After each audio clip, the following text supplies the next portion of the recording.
இன்னைக்கு நாம ராபர்ட் ரைட்டோட வை புத்திசம் இஸ் ட்ரூ புத்தகத்தை பத்தி தாங்க சுருக்கமா பார்க்க போறோம்.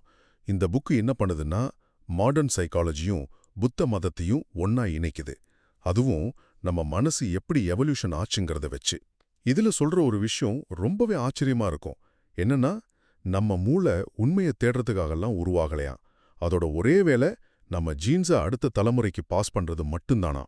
சரி, அப்போ பாயிண்ட் என்னன்னா புத்தர் சொன்ன அந்த துக்கம் இருக்கே, அதாவது எப்பவும் ஒரு அதிருப்தியோட இருக்கிறது, அது நம்மளோட பரிணாம வளர்ச்சியோட ஒரு பகுதிதான்னு சொல்றாங்க. அது ஏன் அப்படி? சிம்பிள், இயற்கை தேர்வு தான் காரணம். பாருங்க, நமக்கு கிடைக்கிற சந்தோஷம் கொஞ்ச நேரம் தான் இருக்கணும். அப்பதானே நாம அடுத்தடுத்த விஷயத்தை தேடி ஓடுவோம். இதனால தான் நமக்கு எப்பவுமே ஒரு முழுமையான திருப்தி கிடைக்கிறதே இல்லை. அடுத்த விஷயம் இன்னும் இன்ட்ரெஸ்டிங். நாம நான் நினைக்கிறோம் இல்லையா, அந்த உணர்வே ஒரு மாயேதான்னு புத்தர் சொல்றாரு. இதுக்கு சயின்ஸ் பக்கமும் ஒரு விளக்கம் இருக்கு.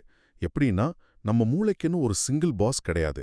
அதுக்கு பதிலா ஒரு கம்பெனில பதவிக்காக சண்டை போடுற நிறைய மேனேஜர்ஸ் மாதிரி தான் நம்ம மூளையும். இந்த தனித்தனி யூனிட்ஸ் தான் சயின்ஸ்ல மாடியூல்ஸ்னு சொல்றாங்க. அப்போ இந்த மாயைகள்ல இருந்து வெளியே வரதுக்கு வழி என்ன? அதுக்கு தான் மைண்ட்ஃபுல்னஸ் தியானம் உதவுது. ரொம்ப சிம்பிள். நம்ம மனசுல வர எண்ணங்களையும் உணர்வுகளையும் இது நல்லது இது கெட்டதுன்னு ஜட்ஜ் பண்ணாம சும்மா ஒரு சாட்சியா நின்னு கவனிக்கணும்.